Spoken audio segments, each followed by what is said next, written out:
How many is there? 1, 2, 3, 4, 5, 6. Wonderful. So we got all the bushings in our kit. And these things are pretty big. I mean, yeah, those is pretty big. And this is pretty big. These are like a milled stainless steel, it looks like. So this is pretty darn nice. Over here, that's our hole. And I took my brushes here and cleaned out the hole, and they thread in just fine now. PB Blast the nuts, and that's holding in the cross brace for the rear diff. We're going to try and pull those out here next. Okay, so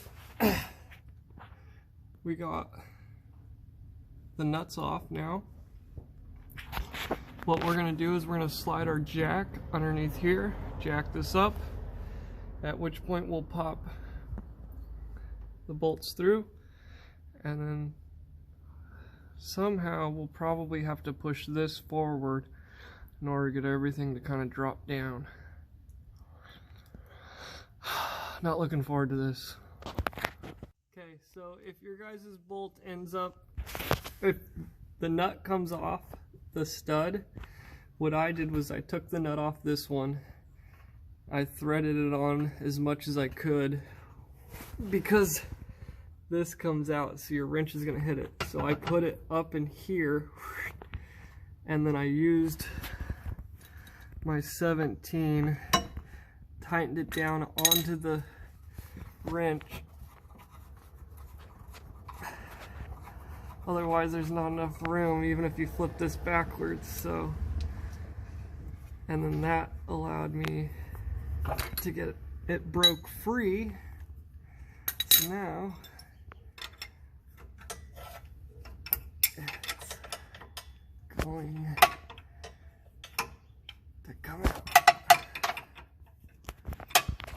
Okay, so I got the studs out like I showed you, and then the rubber bushings kind of, I had to take a rubber mallet and just pop, one side fits in, but the other side you kind of have to pop it in, and then you can see how it sticks out. So I used Vaseline to just kind of go around the edge and everything, and then I also went up in here. Not only did I put it on the bushing, but I put it on the bracket to help it slide up in there. And then I got that side through, and now I will just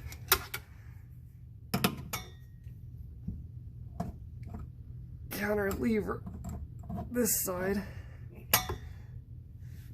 Okay.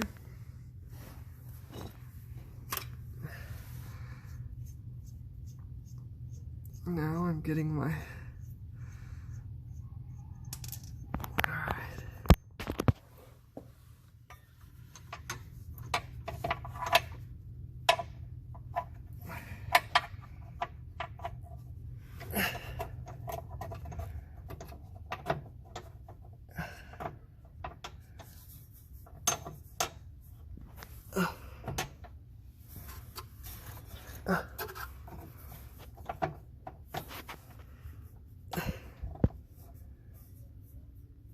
does it need to go more?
so I'm gonna pause it here.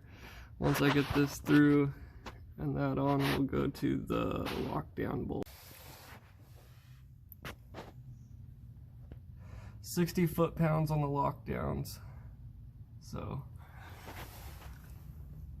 what I did was I threaded them both to the very start by hand, and then I'd do like 10 turns on this one, and I'd come over here, do 10 turns on that one until they're both like snugged up, and then I went ahead and 60 pounds. Now we get to head up here and do that one and that one right there, and it'll be on top. And then you're supposed to sandwich the plate on top of the red thing. The plate goes in between your bushing and your chassis. At least that's the way I understand it in the instructions. So that'll be next, and then test drive. Okay, so my final thoughts on the bushing kit and lockdown kit from Perrin. I think it's worth it. The $40 to $52 you're gonna spend on it is nice. Like, all the gear shifting and everything seems to be a lot easier, especially from a get-go. I used to have like a hopping motion when I'd take off, and now it's more like a squat and go instead of a hop go. So next I'm gonna try and get a hold of Keen Fab and get some of their bracing for the rear end. There's not a lot of bracing for the front, so maybe I can talk with Keen and see if they can make something for me, or anyways, we'll figure that out when we get there. I'm thinking actually about skipping the sway bars and doing a front strut bar, and then doing the Keen rear multi-point cross brace that goes behind the seat, and a trunk brace. That should stiffen that all up. I'm going to try and take this car as far as I can on the stock parts, and then I'll start swapping out the stock ones. So I'm just going to add, and then change stock. So definitely I'd recommend this kit. It's it hasn't been a heck of a game changer or anything, but it's definitely been nice, to say the least. And it actually makes the rear end feel more planted. Even during cornering, for some reason, it seems like the back end follows the front a lot easier. So